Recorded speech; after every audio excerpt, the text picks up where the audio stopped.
اس کے علاوہ میرا تم سے یہ وعدہ بھی ہے کہ میں تمہارے والدین کو ذاتی طور پر تلاش کروں گا۔ اگر انہیں قانون کے ہاتھوں کوئی نقصان پہنچنے کا خطرہ ہوا تو کم از کم میں اس کا ذریعہ نہیں بنوں گا۔ شاہ صاحب، میں ابھی تو نہیں، اگر وقت ملا تو پھر کسی وقت آپ کو اپنی غم زدہ روداد ضرور سناؤں گا۔ آج میں نے اپنی یہ کہانی کبھی کسی کو اس لیے نہیں سنائی کہ لوگ مذاق اڑانے کے علاوہ کچھ نہ کریں گے۔ یہ ایک ایسی کہانی ہے جس کا حقیقتوں سے دور کا واسطہ بھی نظر نہیں آئے گا، لیکن میرے ساتھ یہ سب کچھ ہوا ہے۔ شاہ صاحب، میں آپ سے یہ بھی مدد مانگوں گا کہ میرے سلسلے میں روحانی رہنمائی کیجیے۔ میرے پاس بہت زیادہ وقت نہیں، لیکن تم اطمینان رکھو، میں تمہارے معاملے میں براہ راست ملوث ہو چکا ہوں اور تمہیں اکیلا نہیں چھوڑوں گا۔ شکریہ کے الفاظ کے علاوہ مجھ جیسے نادار شخص کے پاس اور کیا ہو سکتا ہے شاہ صاحب؟ میرا نام امتیاز عالم شاہ ہے۔ اب اگر کبھی کسی مسئلے میں میری ضرورت پیش آئے تو کسی سے کہہ دینا۔ ویسے میں جیلر صاحب سے بھی تمہارے سلسلے میں کچھ سفارشیں کروں گا۔ کم از کم تمہیں کوئی ایسی تکلیف نہیں پہنچائی جائے گی جس سے تم بددلی کا شکار ہو۔ اچھا، اب میں چلتا ہوں۔ شاہ صاحب چلے گئے، لیکن میرے لیے آنسو اور آہوں کے سوا اور کچھ نہ چھوڑ گئے تھے۔ میرا دل چاہ رہا تھا کہ پھوٹ پھوٹ کر روؤں۔ کیا ہو رہا ہے یہ سب کچھ؟ کیا کیا ہوتا رہے گا؟ کوئی امید ہے بہتری کی؟ کچھ ہو سکتا ہے میرے لیے؟ کوئی کچھ کر سکتا ہے؟ مجھے عدالت میں پیش کیا گیا۔ کمرہ عدالت کے باہر میں نے ریحانہ بیگم اور سرفراز کو دیکھا۔ ان کے ساتھ بیرسٹر اشتیاق اور فاضلی بھی تھے، جنہوں نے مجھ سے وکالت نامے پر دستخط کرائے اور بولے، مجھ سے کچھ دیر میں رابطہ قائم کیا گیا۔ تم سے تمہارے کیس کے بارے میں بہت کچھ پوچھنا ہے، مگر کوئی بات نہیں، آج مقدمے کی سماعت نہ ہوگی، میں تاریخ لے لوں گا۔ میں نے شکر گزار نگاہوں سے ریحانہ بیگم کو دیکھا اور آنسو بھرے لہجے میں کہا، بیگم صاحبہ، آپ میرے لیے یہ زحمت کیوں کر رہی ہیں؟ ایسی باتیں کیوں کرتے ہو مسعود؟ ضروری ہے بیگم صاحبہ، خدا کے لیے یہ سب کچھ نہ کرے، مجھے میری تقدیر پر چھوڑ دیں۔ میرے سلسلے میں یہ سب کچھ آپ کے حق میں بہتر نہ ہوگا۔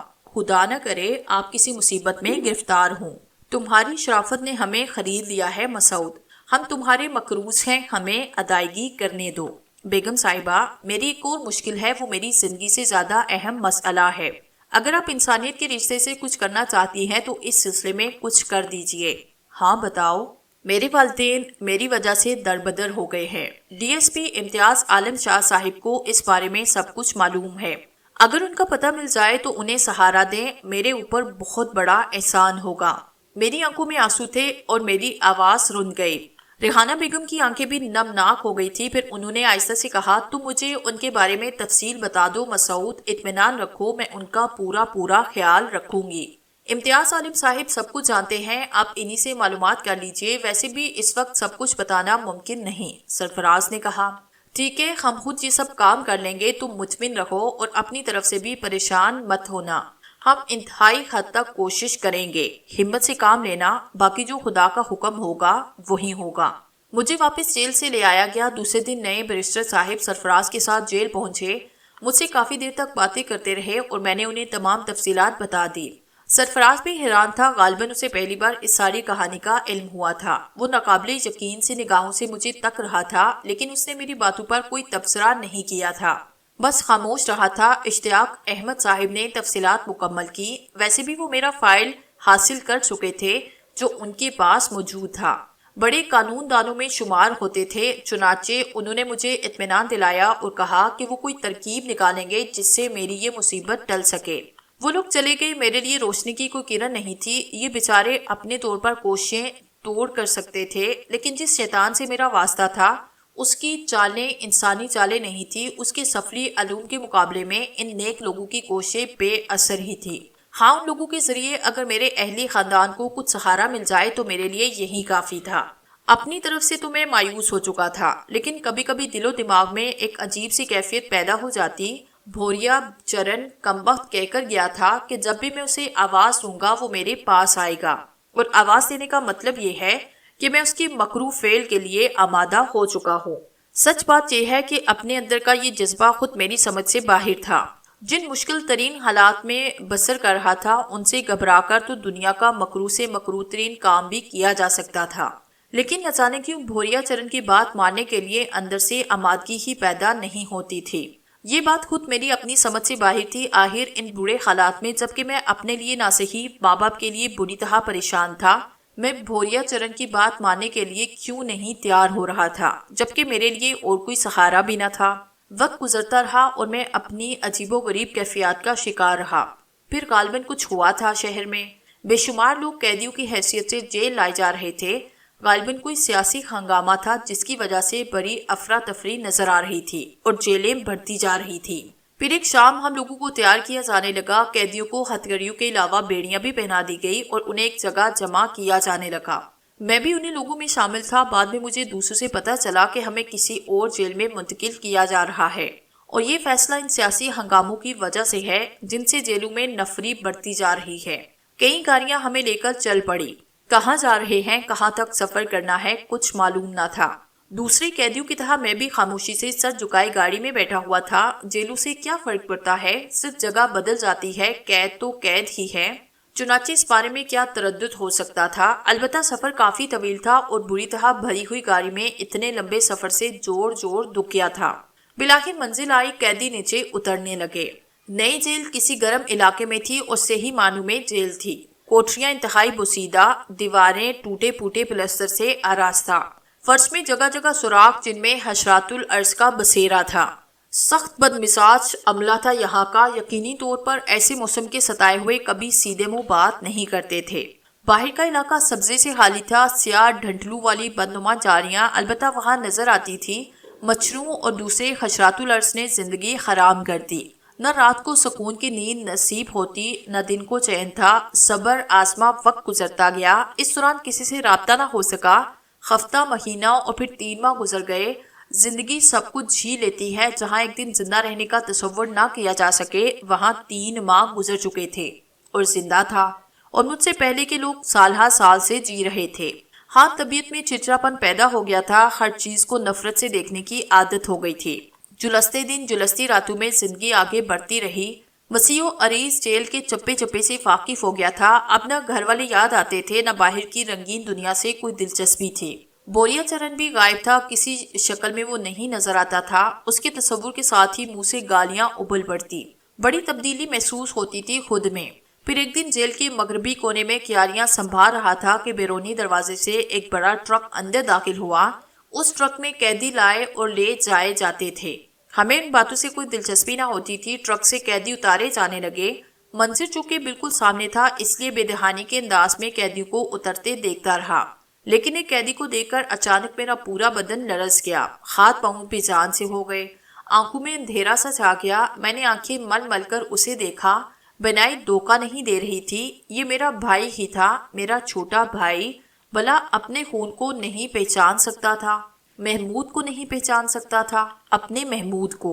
وہ ہتھکڑیوں میں جکڑا ہوا تھا۔ محمود، میرا محمود۔ منہ سے آواز نہ نکل رہی تھی، مگر سارا وجود مجسم آواز بن گیا تھا۔ قیدیوں کو آگے لے جایا گیا اور میری نگاہیں ان کا تعاقب کرتی رہی۔ وہ بیرک 8 کی طرف جا رہے تھے۔ یہی میری بیرک تھی۔ سپاہی قریب آ کر رکا۔ اس نے تلخ لہجے میں کہا، آرام ہو رہا ہے؟ نہیں صاحب۔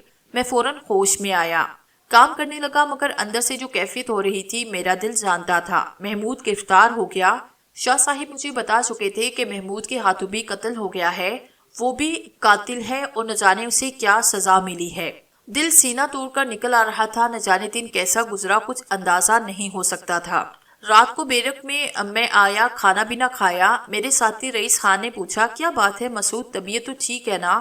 ہاں۔ کھانا کیوں نہ کھایا؟ دل نہیں چاہیا رئیس صاحب۔ دل؟ یہاں بھی دل ساتھ لائے بیٹھے ہو؟ اس نے مسکراتے ہوئے کہا، اور میں بھی مسکرایا۔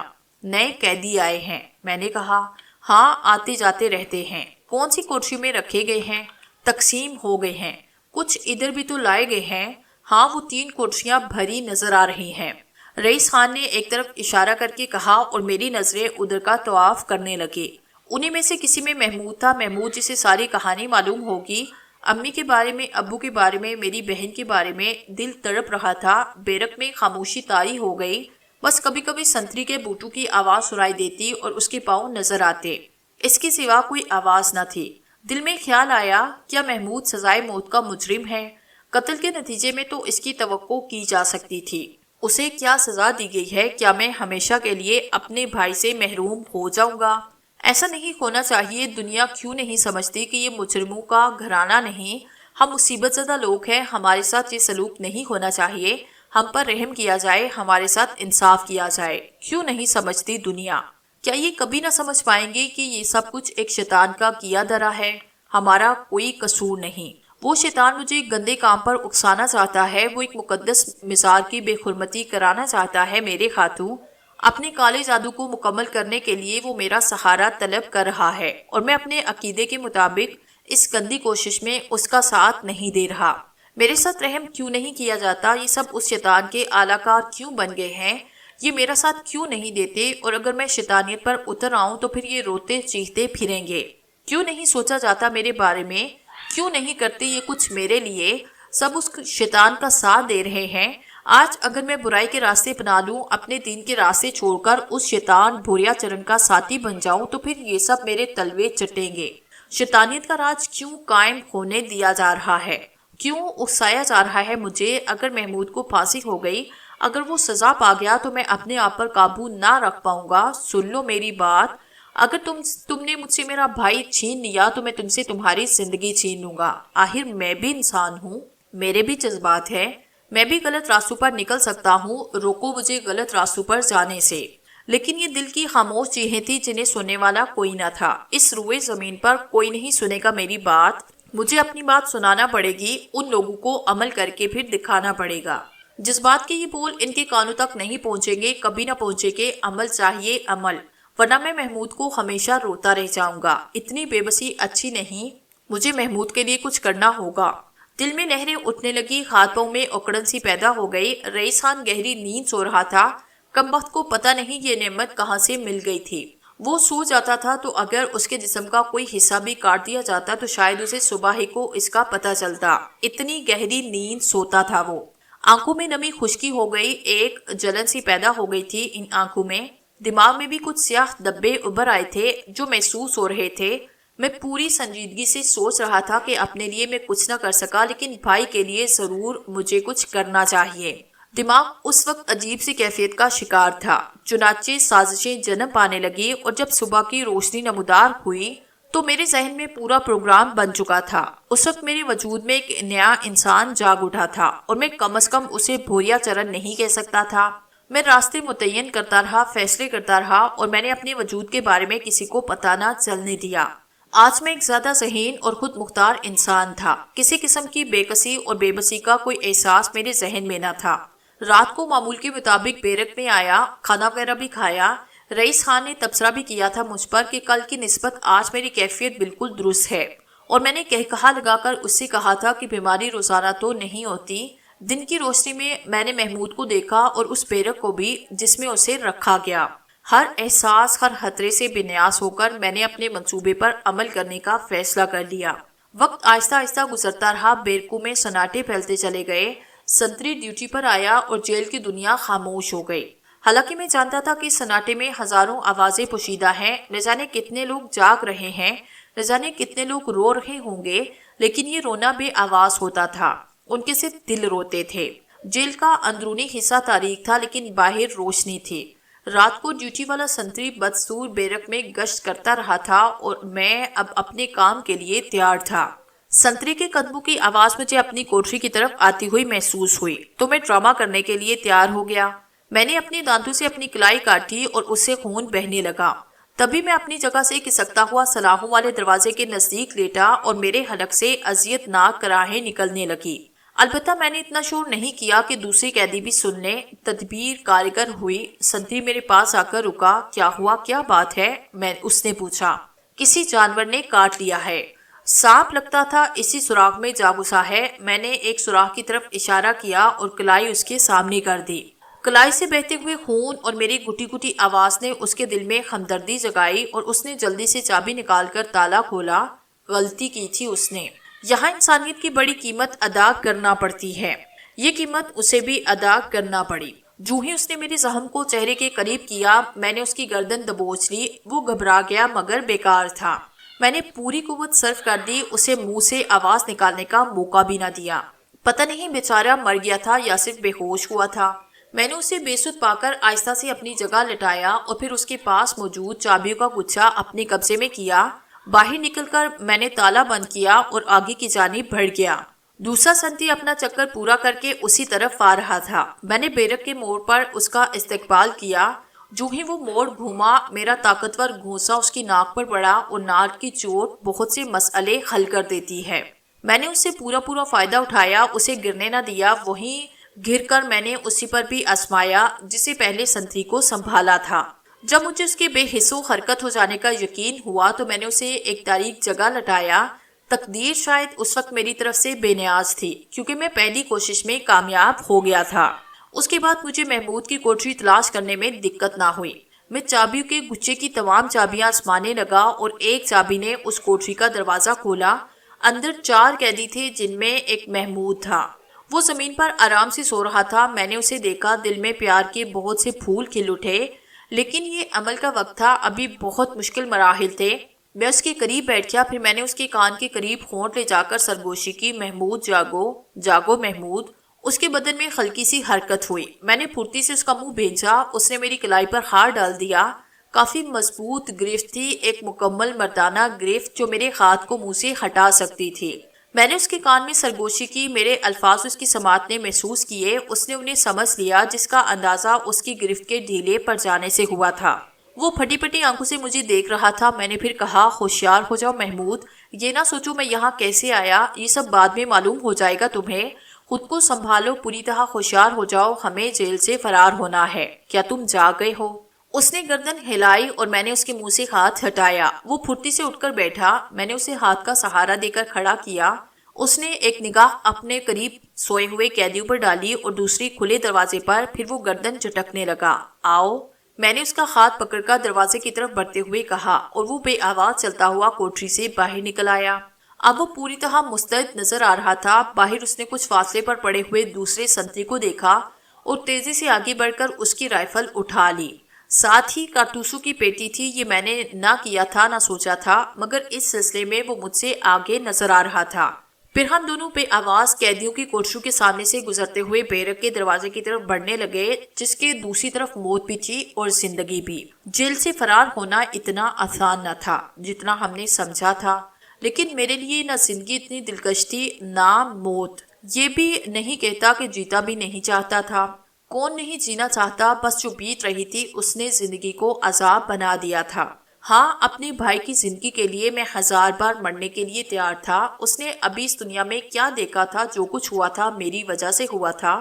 میں اس زندگی سے محروم ہو جاؤں گا، مگر میرا محمود، رائفل یہ مجھے دے دو۔ میں نے سرگوشی کی۔ نہیں بھائی جان، اسے میرے پاس رہنے دے۔ اس نے فوراً جواب دیا۔ اس کے انداز میں بڑی پختگی تھی جس پر مجھے حیرت ہوئی۔ بیرک کی بار بھی خاموشی تھی۔ ہم بیرک کی دیوار سے لگے آگے بڑھنے لگے۔ سرچ ٹاور پر سنتری مستعد تھے۔ سرچ لائٹ گھوم رہی تھی۔ کئی بار ہم اس کی ضد میں آتے آتے بچے۔ ایک جگہ دیوار تعمیر ہو رہی تھی۔ مجھے یہ بات یاد آئی اور میں نے ادھر ہی کا رخ کیا۔ میں نے تقدیر ہی کا سہارا لیا۔ اگر محمود کو نہ دیکھتا تو شاید فرار کا تصور بھی نہ کر پاتا، لیکن اب صرف میری ایک ہی آرزو تھی، محمود کو لے کر جیل سے نکل جاؤں۔ صحیح معنوں میں تو میں نے اب جرم کیا تھا، یعنی 2 سنتریوں کو ہلاک کیا تھا، اور یہ جرم اپنے بھائی کی محبت میں کیا تھا، ورنہ ایسا کبھی نہ کرتا۔ ٹوٹی ہوئی دیوار کے قریب بھی ایک سنتری کی ڈیوٹی لگی تھی، مگر وہ سو گیا تھا۔ ہم نے اسے دیکھ لیا تھا، مگر اس سے پہلے کہ میں کوئی فیصلہ کروں محمود نے عمل بھی کر ڈالا۔ اس نے سوتے ہوئے سنتری کو دبوچا، کچھ دھمکا مچتی ہوئی اور پھر خاموشی چھا گئی۔ محمود نے دوسرے سنتری کی رائفل مجھے دے کر کہا، اسے سنبھالیے بھائی جان۔ میں نے رائفل پکڑی۔ بس کچھ تقدیر ہی کا فیصلہ تھا کہ ہم اس ٹوٹی دیوار کے سہارے باہر نکل آئے۔ حالانکہ یہ سب کچھ ممکن نہ تھا، لیکن وقت ہماری مدد کر رہا تھا۔ جیل سے باہر آ کر یقین نہیں آ رہا تھا۔ تا خد نگاہ گہرا سناٹا چھایا ہوا تھا۔ کچھ دور تک ہمیں بہت محتاط ہو کر دوڑنا پڑا، اور جب جیل کے ٹاور کی روشنی غائب ہوئی تو ہم نے اطمینان کا سانس لیا۔ اب آبادی کی روشنیاں زیادہ دور نہ تھی۔ میں نے محمود کو آواز دی تو وہ رک گیا۔ تھک گئے بھائی جان؟ بالکل نہیں، مگر شہر میں داخل ہونا خطرناک ہوگا۔ ہمارے جسم پر قیدیوں کا لباس ہے۔ شہر میں تو داخل ہونا پڑے گا، وہیں کچھ بندوبست ہو سکتا ہے، محمود نے کہا، اور پھر بولا، آئیے دیکھتے ہیں۔ میں آگے بڑھ گیا۔ وہ مجھ سے کہیں زیادہ مستعد نظر آ رہا تھا۔ رائفل اس نے اس طرح سنبھالی تھی جیسے ضرورت پڑنے پر اسے دریغ استعمال کرے گا۔ اس کی نگاہیں دور تک کا جائزہ لے رہی تھی۔ ہم شہر میں داخل ہوئے اور تاریک راستوں کا سہارا لیتے ہوئے بالآخر ایک ایسی جگہ پہنچ گئے جسے رہائشی علاقہ کہا جا سکتا تھا۔ ایک بنگلے کے سامنے محمود رکا۔ اس نے چاروں طرف کا جائزہ لے کر کہا، آپ یہاں رکیے بھائی جان، ہوشیار رہیں، اول تو میں کسی ہنگامے کا موقع نہیں دوں گا، مگر کچھ دیر سوچا جائے تو آپ خود سمجھ سکتے ہیں کہ کیا کرنا مناسب ہوگا۔ مگر محمود، صرف لباس کے حصول کی کوشش کروں گا اور کچھ نہیں، آپ فکر مت کریں۔ میں بنگلے کے سامنے ایک درخت کے پاس پہنچا۔ تاریکی کے باوجود محمود کی حرکات کا جائزہ لے سکتا تھا۔ اس کے ہر کام میں بڑی مہارت کا احساس ہوتا تھا۔ اس مختصر وقت میں اسے سب کچھ کیسے آیا؟ وہ بنگلے میں داخل ہو کر نگاہوں سے اوجھل ہوا۔ میں نے گردن اٹھا کر درخت کو دیکھا۔ اس کی پھیلی ہوئی شاخوں تک پہنچنا مشکل نہیں تھا۔ وہاں سے میں بنگلے کے احاطے کے اندر دیکھ سکتا تھا۔ چنانچہ میں فوراً درخت پر چڑھا۔ بنگلہ اندر سے تاریک تھا، مجھے کچھ نظر نہ آ سکا اور میں تاریکی میں آنکھیں پھاڑ رہا تھا۔ پھر میرے کانوں میں کچھ مدھم مدھم چیخوں کی آوازیں ابھری۔ میں نے رائفل سنبھالی لیکن چیخیں دوبارہ سنائی نہ دی۔ کوئی 2 منٹ کے بعد بنگلے میں کچھ روشنی نظر آئی۔ یہ روشنی کسی کھڑکی کے شیشوں سے جھلکی تھی۔ میرا دل دھار دھار کر رہا تھا، جان آنکھوں میں سمٹی آ رہی تھی، بدن پر ہلکی ہلکی لرزش طاری تھی۔ نہ جانے اندر کیا ہو رہا ہے، نہ جانے محمود وقت کس طرح گزرا، کوئی احساس نہ ہو سکا۔ مجھ پر لرزہ طاری تھا۔ پھر میں نے ایک سایہ بنگلے سے برآمد ہوتے دیکھا۔ کوئی صحیح اندازہ نہ ہو سکا۔ وہ باقاعدہ گیٹ کھول کر باہر آیا۔ میں نے اسے پہچان لیا۔ یہ محمود ہی تھا، مگر شلوار قمیص میں ملبوس۔ اب اس کے ہاتھ میں رائفل کی بجائے ایک سوٹ کیس تھا، جسے سنبھالے وہ باہر آیا اور پریشانی سے ادھر ادھر دیکھنے لگا۔ میں پھرتی سے درخت سے نیچے کود آیا۔ محمود نے مجھے دیکھ لیا اور تیزی سے میرے قریب آیا۔ اس نے بغل سے ایک بنڈل نکال کر مجھے دیتے ہوئے کہا، درخت کی آڑ میں جا کر لباس تبدیل کر لیں، یہ آپ کے لیے بالکل درست ہوگا۔ کیا بنگلے کے مکین؟ نہیں، ان کا خطرہ نہیں۔ باتوں کا وقت نہیں تھا۔ میں نے فوراً لباس تبدیل کیا۔ اسی دوران محمود نے سوٹ کیس سے پشاوری چپل نکالی۔ انہیں پہن کر دیکھیے، خدا کرے یہ آپ کے پیروں میں آ جائے، بس کام چل جائے، بعد میں بندوبست ہو جائے گا۔ میں نے چپلیں پہنی، بالکل ٹھیک آئی تھی۔ محمود ہنس پڑا۔ یوں لگتا ہے جیسے وہاں ہمارے ہی 2 بھائی اور موجود ہیں، ان کے جسم اور پاؤں ہمارے جیسے ہیں۔ تمہیں چوری کرنا پڑی ہے محمود، کسی کو نقصان تو نہیں پہنچا؟ بالکل نہیں، البتہ رقم دیتے ہوئے وہ بہت کسمسائے تھے، مگر کیا کر سکتا تھا، اخراجات کے لیے رقم تو چاہیے تھی، محمود نے کہا، اور میں ٹھنڈی سانس لے کر خاموش ہو گیا۔ ریلوے اسٹیشن پہنچے، ریل کا سفر کیا، پھر ایک انجانے اسٹیشن پر اترے۔ یہاں ہوٹل میں کمرہ حاصل کیا، غسل اور پھر کھانا پیا۔ میں محمود کے تمام حالات معلوم کرنے کے لیے بے چین تھا۔ میں نے کہا، محمود بیٹے، مجھے اب تمام واقعات بتاؤ، کیا گزری، حالات کیسے رہے، وہ سب لوگ؟ میں اس سے زیادہ کچھ بول نہ سکا، میری آواز بھرا گئی۔ ٹھیک ہے، اس وقت سے شروع کرتا ہوں جب آپ گرفتار ہو گئے تھے۔ سب پریشان تھے، میں نے پڑھنا چھوڑ دیا تھا۔ ہماری صرف ایک آرزو تھی کہ آپ کی زندگی بچ جائے۔ ابو کا فیصلہ تھا کہ اپنے تن کے کپڑے تک فروخت کر دیں گے اور آپ کی زندگی بچائیں گے۔ پاس پڑوس کے لوگ ہم سے نفرت کرنے لگے تھے، وہ ہم پر آپ کا نام لے کر آوازیں کستے تھے، لیکن فیصلہ کر لیا گیا کہ کان بند کر لیے جائیں۔ ہم پر برا وقت ہے، اس کے ٹلنے کا انتظار کیا جائے۔ چنانچہ ہم خاموش رہے۔ پھر وہ منحوس وقت آیا جب محمود خاموش ہو گیا۔ ہم مرجھا گئے تھے، ہم زندگی سے دور چلے گئے تھے۔ میں ان لمحات کے بارے میں اس سے زیادہ آپ کو کچھ نہیں بتا سکتا۔ آپ کی جدائی کا وقت آیا، ہم آپ کی لاش لینے پہنچے، مگر ہم سے کہا گیا کہ لاش ابھی نہیں دی جا سکتی۔ خاصی بھاگ دوڑ کی ہم نے، مگر وہاں کچھ عجیب انداز تھا۔ ماموں ریاض نے تو اسی وقت کہا کہ کچھ ہو گیا ہے، کہ کوئی ایسی انہونی ہوئی جس کو کوئی نام نہیں دیا جا سکتا۔ امی تو سجدے میں چلی گئی۔ رات کو 3 بجے تصدیق ہوئی۔ پولیس نے چاروں طرف سے ہمارے گھر کا محاصرہ کیا۔ تب بڑے بڑے پولیس افسر اندر داخل ہوئے، چپے چپے کی تلاشی لی گئی۔ بہت منت سماجت کرنے کے بعد ایک بڑے افسر نے بتایا کہ آپ کو پھانسی نہیں دی جا سکی۔ عین وقت پر آپ فرار ہونے میں کامیاب ہو گئی۔ ہم لوگ ایک بار پھر زندہ ہو گئے، مگر اب نئی مصیبت کا آغاز ہو گیا۔ پولیس ہمارے ملنے جلنے کی بھی نگرانی کرتی تھی۔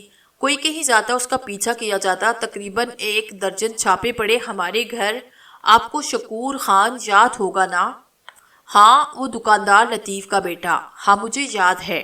غنڈہ سمجھتا تھا اپنے آپ کو، اکثر آوازیں کستا رہتا۔ اس دن ماموں ریاض بازار گئے، اس نے ماموں ریاض پر آواز کسی تو وہ رک گئے۔ انہوں نے نرمی سے کہا کہ بھائی، کسی پر برا وقت آئے تو اس کا مذاق نہیں اڑانا چاہیے۔ لطیف خان بھی بول پڑا۔ نہ جانے کیا کیا کہا ماموں سے۔ وہ گھر واپس آئے۔ ہاکی لے کر گئے اور لطیف خان کا سر کھول دیا۔ میں ماموں کے پیچھے دوڑا۔ لطیف خان تو زخمی ہو گیا مگر شکور نے ماموں پر حملہ کر دیا۔ پاس ہی سبزی فروش کرا تھا، میں نے اس کے ٹھیلے سے چھری اٹھائی، شکور کے سینے میں اتاری، بگدڑ مچ گئی۔ مجھے اندازہ ہو گیا تھا کہ صورتحال بگڑ گئی ہے۔ میں نے ماموں کے کان میں کہا، ماموں میں ڈاک بنگلے میں ملوں گا، موقع ملے تو مجھے صورتحال بتائیے گا۔ اس کے بعد میں وہاں سے نکل لیا۔ 5 دن میں ڈاک بنگلے میں چھپا رہا۔ چھٹی رات کو ماموں آئے، بڑی احتیاط سے آئے تھے اور کچھ خاص انتظامات کر کے آئے تھے۔ شکور مر گیا تھا، ماموں گرفتار ہو گئے تھے مگر ان کی ضمانت ہو گئی تھی۔ پولیس اب میری تلاش میں تھی۔ ماموں نے کہا، ہم گھر چھوڑ رہے ہیں، پہلے ناظم پور جائیں گے، اس کے بعد کہیں اور جانے کا فیصلہ کریں گے۔ 1 مہینے کے بعد میں ناظم پور میں شفیق خالو کے ہاں ان سے مل لوں اور اس وقت بس سے نکل جاؤں۔ وہ میرے لیے پیسوں کا انتظام کر کے آئے تھے، چند جوڑے کپڑے بھی لائے تھے۔ چنانچہ میں نے ان کی ہدایت پر عمل کیا اور بس میں بیٹھ کر وہاں سے چل پڑا۔ بس فرید پور جا رہی تھی مگر میں جیسے ہی فرید پور اترا پولیس والے میرے پیچھے لگ گئے۔ شاید فرید پور اطلاع دے دی گئی تھی اور میری تصویریں بھی بھیج دی گئی تھی۔ پولیس کو چکمہ دے کر میں وہاں سے بھاگا اور ریلوے اسٹیشن پہنچ کر ریل میں بیٹھ گیا۔ ریل میں مجھے چاند خان مل گئے۔ کون چاند خان؟ کوئی شناسا نہیں تھے، وہیں شناسائی ہوئی، بہت اچھے انسان تھے، پورا گروہ تھا ان کا۔ گروہ؟ ہاں، جیب تراشو کا گروہ۔ انہیں مجھ پر شبہ ہوا مگر میں نے انہیں ایک جھوٹی کہانی سنائی۔ وہ مجھے اپنے ساتھ لے گئے اور اپنے اڈے پر میرے قیام کا بندوبست کیا۔ اس محبت سے پیش آئے وہ میرے ساتھ کہ پھر میں ان سے جھوٹ نہ بول سکا۔ میں نے انہیں پوری کہانی سنائی۔ وہ پولیس اسٹیشن کے وہاں میری تصویر موجود تھی۔ چاند خان نے مجھے وہاں سے ہٹا کر ایک خفیہ جگہ رکھا اور پھر وہ میری تربیت کرنے لگے۔ تربیت؟ ہاں، انہوں نے مجھے چاقو چلانا سکھایا، جیب تراشی سکھائی، پسٹل اور رائفل کا استعمال اور نشانہ بازی۔ زندگی بچانے کے سارے گڑ سکھائے انہوں نے مجھے، تاکہ کہیں پھنس جاؤں تو اپنا بچاؤ کر سکوں۔ اس دوران وہ میرے لیے کچھ اور بندوبست بھی کر رہے تھے۔ کسی خاص جہاز کے کپتان سے ان کی دوستی تھی، وہ اس کا انتظار کر رہے تھے اور ان کا ارادہ تھا کہ مجھے جہاز سے نکال دیں۔ سنا ہے بحری جہازوں کا خفیہ نوکریاں بھی مل جاتی ہیں۔ مجھے چاند خان کے ساتھ کئی ماہ گزر گئے۔ وعدے کے مطابق میں ناظم پور بھی نہیں جا سکتا تھا، ان لوگوں کا خیال ستاتا تھا اور میں نے چاند خان سے اجازت لے ہی لی۔ کیسی اجازت؟ میں نے پوچھا۔ ناظم پور جانے کی۔ اس سے پہلے بھی میں نے کئی بار ان سے کہا تھا لیکن انہوں نے کہا حالات سازگار نہیں، ابھی جانا بہتر نہیں رہے گا۔ وہ لوگ ابھی ناظم پور نہ بھی گئے تو جہاں جائیں گے اس بارے میں بتا جائیں گے۔ چنانچہ میں جلد بازی نہ کروں، پولیس سرگرم ہے۔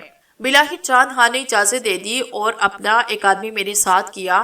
ہم چھپتے چھپاتے ناظم پور پہنچے۔ میں نے شفیق خان کے مکان کے دروازے میں قدم رکھا ہی تھا کہ شفیق خالو نظر آئے، مجھے دیکھ کر آتش فشاں کی طرح پھٹ پڑے۔ آؤ دیکھا نہ تاؤ میرا گریبان پکڑ لیا۔ بدمعاش، آوارہ خونی، تجھے میرے گھر میں داخل ہونے کی جرت کیسے ہوئی؟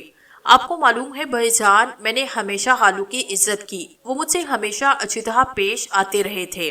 میں حیران ہو گیا۔ فوراً نکل جا یہاں سے ورنہ پولیس کو بلا لوں گا، خالو جان بولے۔ خالو جان، میں ان لوگوں کے بارے میں معلوم کرنے آیا تھا، الٹے قدموں نکل جاؤ ورنہ۔ کیا امی ابو اور دوسرے لوگ یہاں آئے تھے؟ میں نے خود پر قابو رکھتے ہوئے پوچھا۔ کسی کا جواب نہیں ملے گا تو یہاں سے دفع ہو جا، مجھے صرف ان لوگوں کے بارے میں بتائیے، کیا وہ یہاں ہیں؟ دارالامان ہے نا، یہ تو تمہارے باپ کی جاگیر ہے، کوئی نہیں یہاں۔ کہاں گئے وہ؟ سب کچھ بتا کر گئے ہیں، جہنم میں گئے، چلو نکلو یہاں سے۔ اب خالو مجھے دھکے دینے لگے، سر گھوما بھائی جان، لیکن خود قابو رکھا۔ اندازہ ہو گیا کہ اس وقت خالو جان حالہ سے بھی نہ ملنے دیں گے، چنانچہ وہاں سے واپس نکل آیا۔ لیکن اسی رات گھر کی ایک کھڑکی سے اندر داخل ہو کر خالہ جان کے پاس پہنچا۔ وہ مجھے سینے سے لگا کر زاروں کتار روئی۔ خالو دوستوں میں گئے ہوئے تھے، تب انہوں نے اپنی بپتا سنائی۔ کیا؟ میں نے بے اختیار پوچھا۔ خالو جان ویسے ہی تنگ مزاج انسان ہیں، ناک پر مکھی نہیں بیٹھنے دیتے، اور پھر ابو سے ان کی کبھی نہیں بنی۔ واقعات کی کچھ بھنک انہیں بھی مل گئی تھی مگر جب یہ لوگ ان کے پاس پہنچے تو وہ ہمدردی سے پیش آئے۔ البتہ انہوں نے اسی وقت کہہ دیا کہ وہ انہیں پناہ نہیں دے سکیں گے اور یہ لوگ جلد یہاں سے چلے جائیں کیونکہ اس طرح وہ خطرے میں پڑ سکتے ہیں۔ مگر پولیس طاق میں تھی، خالو کے ہاں چھاپا بڑا تھا، پولیس نے انہیں بھی پکڑ لیا۔ 3 دن تک لاپک میں رہے۔ شاید پولیس نے ان سے بھی ہمارے بارے میں پوچھ گچھ کی تھی۔ 10,000 روپے دے کر جان چھڑائی اور امی وغیرہ کو گھر سے نکال دیا۔ یہ تھی خالو شفیق کی کہانی۔ خالہ نے کچھ بتایا کہ امو ابو کہاں گئے؟ میں نے پوچھا۔ انہیں یہ پتہ نہیں تھا، کچھ موقع ہی نہ ملا تھا۔ پھر کیا ہوا؟ بس بھائی جان، خالو شفیق نے کچھ زیادہ ہی ذاتی کر ڈالی۔ جب میں خالہ کے پاس تھا تو انہیں کسی طرح پتہ چل گیا کہ میں اندر ہوں۔ پولیس کو اطلاع دے کر انہوں نے مجھے گرفتار کروا دیا۔ میں نے ایک سرد آہ بھری۔ کھاتہ کھول لیا ہے انہوں نے اپنا بھائی جان، قرض تو وصول کرنا ہے ان سے، محمود نے سرد لہجے میں کہا۔ نہیں محمود بیٹے نہیں، ذہن ٹھنڈا رکھو، ہم تقدیر سے نہیں لڑ سکتے۔ ہاں چاند خان کے اس آدمی کا کیا ہوا جو تمہارے ساتھ تھا؟ ظاہر ہے اسے بھاگ جانا تھا، ورنہ چاند خان پر پورا کیس بن جاتا۔ مجھے گرفتار کر لیا گیا، عدالت میں پیش کیا گیا، بہت سی باتیں پوچھی گئی اور ابھی میرا کیس چل رہا ہے۔ مجھے ریمانڈ پر جیل بھیجا گیا تھا۔ چاند خان کس قسم کے آدمی ہیں؟ رواداری میں تمہارا ساتھ دینے پر آمادہ ہو گئے تھے یا خلوص دل سے؟ انہوں نے میرے ساتھ جو کچھ کیا بھائی جان وہ بالکل بے لوث تھا، بے غرض تھا، اور پھر خاصے وقت صرف کیا۔ بعد میں بھی میرے ساتھ مخلص رہے۔ میرے خیال میں اچھے آدمی ہیں، بلکہ اچھے انسان ہیں۔ آپ آگے کہیں۔ تو پھر تمہیں چاند خان کے پاس واپس جانا ہوگا۔ ہو سکتا ہے تقدیر ہمارا ساتھ دے جائے۔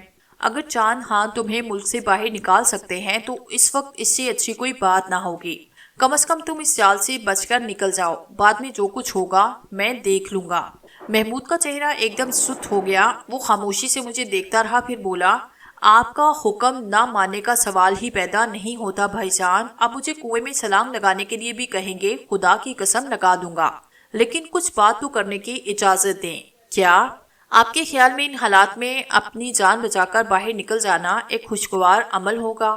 کیا میں سکون پا سکوں گا؟ کیا مجھے یہ احساس نہ ہوگا کہ میں نے آپ سب کو چھوڑ کر خود غرضی کا ثبوت دیتے ہوئے صرف اپنی جان بچا لی؟ میں محمود کا چہرہ دیکھتا رہا، پھر میں نے سرد لہجے میں کہا، یہ ایک جذباتی احساس ہے محمود، اور یہ ہمیں کچھ نہ دے سکے گا۔ ہم الگ الگ رہ کر اگر زندگی بچا سکتے ہیں تو اس میں جذباتیت کا عمل دخل نہیں ہونا چاہیے۔ پہلے تم اپنے طور پر باہر نکل جاؤ، میں اس دوران امی اور ابو کو تلاش کروں گا، اور جیسے ہی کوئی موقع ملا میں امی اور ابو کے ساتھ اپنی زندگی بچانے کی جدوجہد بھی کروں گا۔ کم از کم ایک طرف سے تو مطمئن ہو جاؤں۔ ہاں اگر تم مصیبت کا شکار نہ ہوتے تو میں تم سے پوری مدد لیتا، لیکن بیٹے اگر پھنسے تو دونوں ہی پھنس جائیں گے، اس ہاں کم از کم ایک تو محفوظ ہو جائے تاکہ زیادہ ہمت سے کام کرنے کا موقع مل جائے۔ محمود سوچتا رہا، پھر اس نے کہا، اور اگر آپ مصیبت میں گھر گئے تو؟ میری صرف ایک بات سن لو محمود، میں کسی بھی مصیبت میں گھر جاؤں ابھی مر بھی نہیں پاؤں گا، کیونکہ جو پر اسرار قوتیں مجھے اپنا اعلیٰ کار بنائے ہوئے ہیں وہ میری موت نہیں زندگی چاہتی ہیں۔ یہ سب کچھ جو ہو رہا ہے محمود، مجھے ایک مکروہ عمل کرنے کے لیے مجبور کیا جا رہا ہے، اور وہ عمل کرنے کے لیے میں تیار نہیں۔ پہلے میں ان ناپاک قوتوں کو شکست دوں گا، اس کے بعد اپنا کام کروں گا۔ محمود نے اس کے انداز میں مجھے دیکھتا رہا، پھر اس نے مجھ سے کچھ نہ کہا۔ ہوٹل میں کافی وقت گزرا، کمروں میں محسوس ہو گئے، اخبار وغیرہ منگوا لیا کرتے، کبھی کسی سے اخبار میں ہم سے متعلق کوئی بھی خبر نہ مل سکی۔ بلاخر جب کئی دن گزرے، ہم نے اپنی تھکن اتاری تو پھر تیاریاں کرنے لگے۔ چاند خان دوسرے شہر میں رہتے تھے اور یہاں سے ہمیں وہاں تک سفر کرنا تھا۔ ہر طرح کا سفر ہی کیا، چار دیواری سے باہر نکلنا بھی عذاب ہی تھا، کسی بھی وقت مصیبت سے دوچار ہو سکتے تھے، لیکن کیا کرتے؟ البتہ خلیہ سے تبدیل کیا، پٹھانوں جیسے لباس پہنے۔ ہم دونوں نے بازار سے کچھ خریداری بھی کی تھی جس سے کچھ خلیہ بدلنے میں مدد ملی۔ اپنے طور جس قدر ممکن ہو سکتا تھا، اس کے بعد ٹرین میں بیٹھ کر روانہ ہوئے۔ مطلوبہ جگہ پہنچنے کے بعد میں اس کے ساتھ چاند خان کے اڈے پر پہنچ چکا تھا۔